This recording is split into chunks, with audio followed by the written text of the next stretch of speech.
8 मई 2018 का ये वो दिन था जब उस वक्त के अमेरिकी राष्ट्रपति डोनाल्ड ट्रंप ने ईरान के साथ परमाणु समझौता तोड़ दिया था। इसके बाद अमेरिका ने ईरान पर कई आर्थिक प्रतिबंध लगाए थे। अमेरिका का आरोप था कि ईरान अपने परमाणु कार्यक्रम की जानकारी नहीं दे रहा और चोरी छिपे परमाणु हथियारों के लिए यूरेनियम एनरिचमेंट बढ़ाने में लगा है। हालांकि रूस यूक्रेन युद्ध ईरान के लिए एक संजीवनी की तरह आया और पुतिन ने ईरान की अमेरिकी प्रतिबंधों से बचने में काफी मदद की।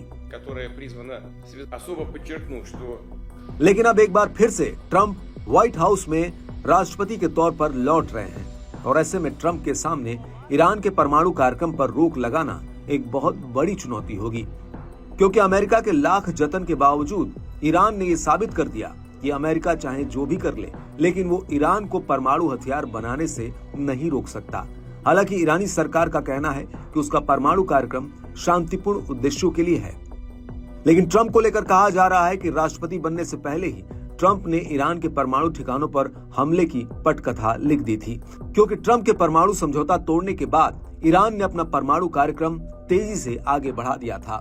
और अब ईरान को परमाणु हथियार तक पहुंचने से रोकने के लिए अमेरिका ईरान के परमाणु ठिकानों पर हमला कर सकता है। वो इसलिए क्योंकि ट्रंप के कई सलाहकारों ने ये बात मान ली है कि ईरान के आगे अब आर्थिक प्रतिबंध पूरी तरह से बेअसर है। ऐसे में ट्रंप के सामने सिर्फ सैन्य विकल्प बचा हुआ है। वहीं नवंबर 2024 में इजराइल के रणनीतिक मामलों के मंत्री रॉन डर्मर ने मार ए लागो में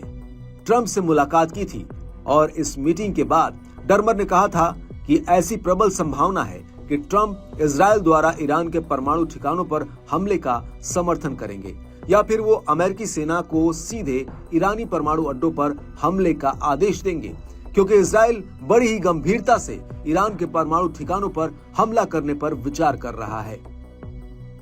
आपको बता दें कि इस संबंध में डर्मर से 2 सूत्रों ने मुलाकात की थी, जिन्होंने ये जानकारी न्यूज एजेंसी एक्सियो को दी है।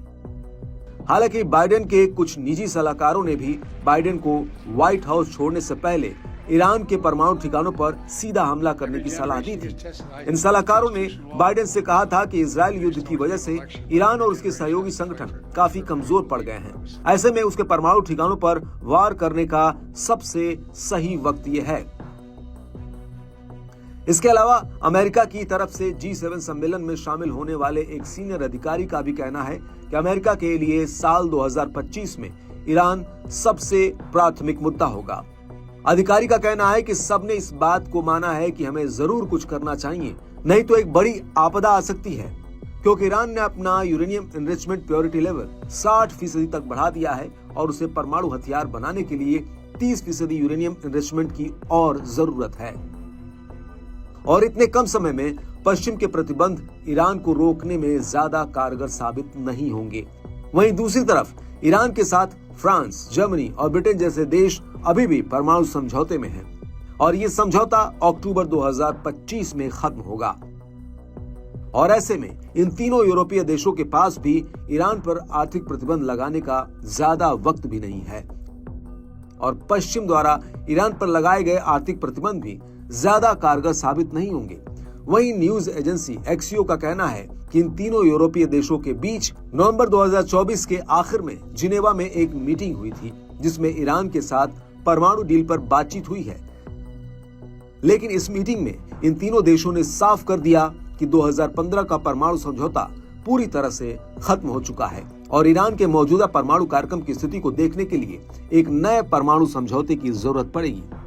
वहीं ईरान का कहना है कि अगर अब उसके ऊपर नए प्रतिबंध लगाए गए तो वो न्यूक्लियर नॉन प्रोलिफरेशन ट्रीटी से बाहर निकल जाएगा और उसके परमाणु ठिकानों पर संयुक्त राष्ट्र द्वारा किए जाने वाले तमाम निरीक्षणों और निगरानी को खत्म कर देगा। और इसको लेकर न्यूज एजेंसी एक्सियो का कहना है कि इन हालातों में ट्रंप के सामने सिर्फ कुछ ही विकल्प बचेंगे, जिसमें या तो वो ईरान के साथ डील करे या फिर सीधे ईरान के परमाणु ठिकानों को खत्म कर दे। और ये फैसला लेने के लिए ट्रंप के पास वक्त भी कम होगा, क्योंकि ईरान बहुत तेजी से अपने परमाणु कार्यक्रम को आगे बढ़ा रहा है।